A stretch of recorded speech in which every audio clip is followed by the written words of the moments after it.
tahun 2015 menyebut Indonesia sebagai negara kedua penghasil sampah plastik terbesar di dunia setelah Tiongkok. Indonesia darurat sampah plastik dan itu ternyata terjadi beberapa tahun dari sebelum tahun ini. Sampah plastik menjadi masalah yang tak kunjung usai di berbagai negara dunia, tak terkecuali di Indonesia. Satu negara, apalagi dari Indonesia, merupakan salah satu, ini bukan kebanggaan ya, penyumbang sampah terbesar di dunia dan sudah sering sekali Yang mempengaruhi rantai makanan. Bagaimana prosesnya ini? Meskipun banyak masyarakat yang tahu bahwa Indonesia merupakan salah satu penyumbang sampah plastik terbesar di dunia, namun tidak semua orang mau untuk mengurangi penggunaan sampah plastik di Indonesia. Bahkan, masih banyak masyarakat yang tidak mau membuang sampah plastik pada tempatnya, sehingga justru berakibat lebih fatal pada lingkungan sekitar.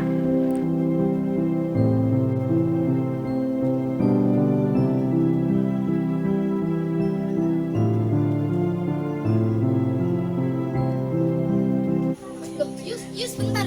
Ini tadi sampahmu? Iya. Astagfirullah, jangan ditinggal lagi. Itu sampah dibuang tempat sampah. Astagfirullah, Bi, lupa. Iya, tempat sampahnya deket, tinggal buang kok. Iya, susah banget. Iya deh, besok-besok tak buang tempat sampah.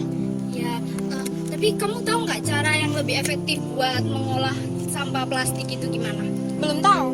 Kalau gitu, ayo coba ikut aku ajarin.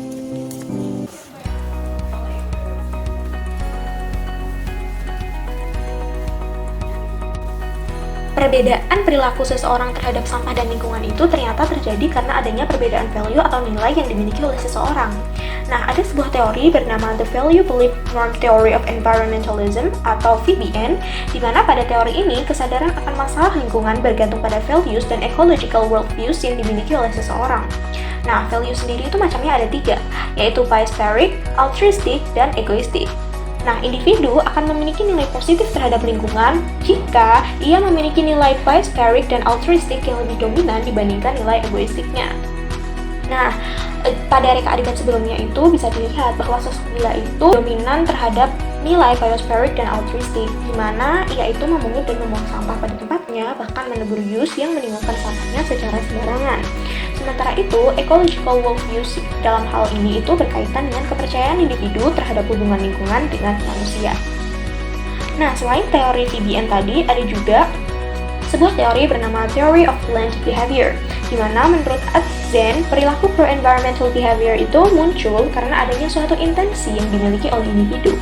Jadi, semakin tinggi intensi untuk melakukan suatu perilaku, maka semakin besar pula kemungkinan perilaku itu muncul. Nah, seperti apa yang kami lakukan ini. Jadi, kami itu membuat sebuah eco brick dari botol bekas atau botol plastik bekas. Nah, kami itu memiliki intensi atau memiliki niat agar dengan mengolah atau mendaur ulang botol plastik bekas ini, maka akan menciptakan suatu hal yang bermanfaat. Nah, di sini kami itu menciptakan sebuah tempat duduk dari botol bekas. Nah, dari teori of learned behavior ini, terdapat normative beliefs yang mencakup subjective norm yang mengacu pada persepsi individu terhadap pandangan orang lain terkait perilaku yang akan dilakukan. Subjective norm ini adalah hasil dari kepercayaan tentang ekspektasi orang sekitar dan motivasi individu itu sendiri.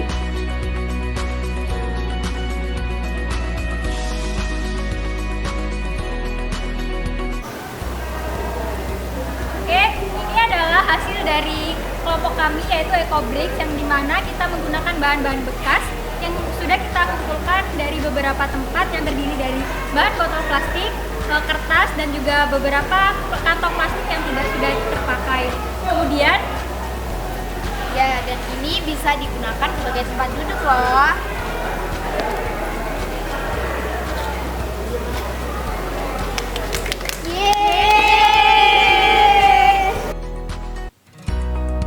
Memahami dan melakukan tindakan pengolahan limbah botol plastik seperti yang kami lakukan ini, itu merupakan wujud dari intensi yang ada pada diri kami, sehingga ini akan berdampak baik pada lingkungan, di mana ini bisa mengurangi sampah plastik yang ada di lingkungan.